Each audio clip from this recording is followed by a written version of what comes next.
Agustus, bulan kemerdekaan, bulannya para pemuda. Bulannya para pemuda bukannya Oktober? Ya betul sih, karena ada Sumpah Pemuda di 28 Oktober. Tapi kalian tahu nggak sih bahwa tanpa adanya para pemuda, bisa jadi kemerdekaan Indonesia bukan tanggal 17 Agustus. Atau bahkan bisa jadi bukan bulan Agustus sama sekali. Yap, karena para pemuda lah kita kenal adanya peristiwa Rengas Dengklok. Para pemuda lah yang mendesak Bapak bangsa kita, Bapak Soekarno, Bapak Hatta, untuk segera memproklamirkan kemerdekaan persis setelah Jepang menyerah pada sekutu. Banyak peristiwa baik di Indonesia maupun di dunia itu terjadi karena andil anak-anak muda. Rengas Dengklok misalnya yang baru saya sebutkan. Ada juga Sumpah Pemuda di tahun 1928 dan Reformasi di tahun 1998. Itu semua menunjukkan kekuatan pemuda. Bahkan saking powerfulnya kekuatan para pemuda, sering kita mendengar bahwa pemuda adalah agent of change. Nah, kenapa sih anak muda bisa mendobrak perubahan? Yang pertama, anak muda itu mau belajar dan berani gagal. Beda seperti para generasi tua yang merasa syarat pengalaman, sudah makan asam garam kehidupan, seringkali hal itu menjadi blocker bagi mereka untuk belajar hal baru. Anak muda sadar bahwa mereka belum punya itu semua, dan selalu ada ilmu baru yang ingin mereka pelajari. Apalagi di era digital seperti ini, di mana akses informasi tak terbatasi. Anak muda juga cenderung lebih berani gagal, karena mereka sadar bahwa mereka punya jatah gagal. Waktu mereka masih panjang untuk memperbaiki kegagalan.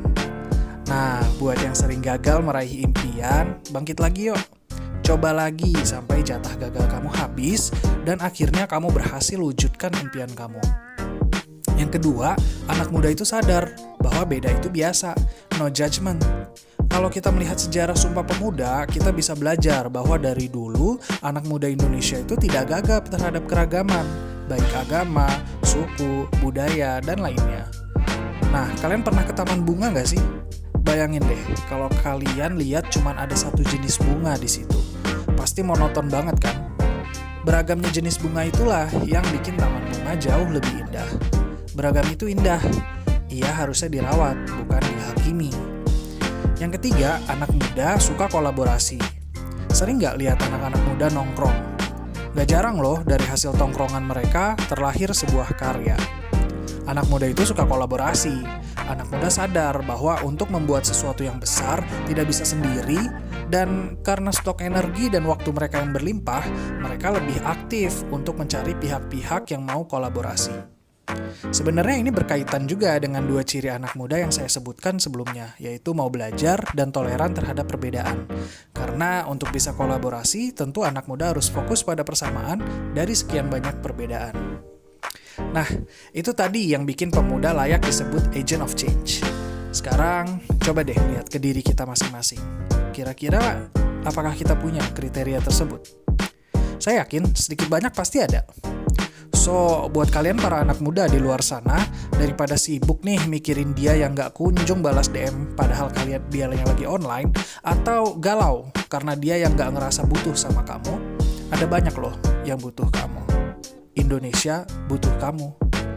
Apalagi tahun 2030 sampai 2040 nanti, Indonesia akan mengalami bonus demografi, di mana usia masyarakat produktif akan lebih besar dari yang tidak produktif.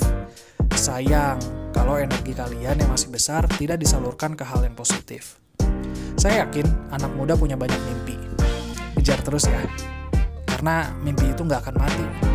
Ia hanya mati suri dan akan hidup kembali saat tua nanti. Jangan sampai nih pas tua nanti kalian menyesal. Kok waktu itu nggak aku kejar terus ya mimpi aku.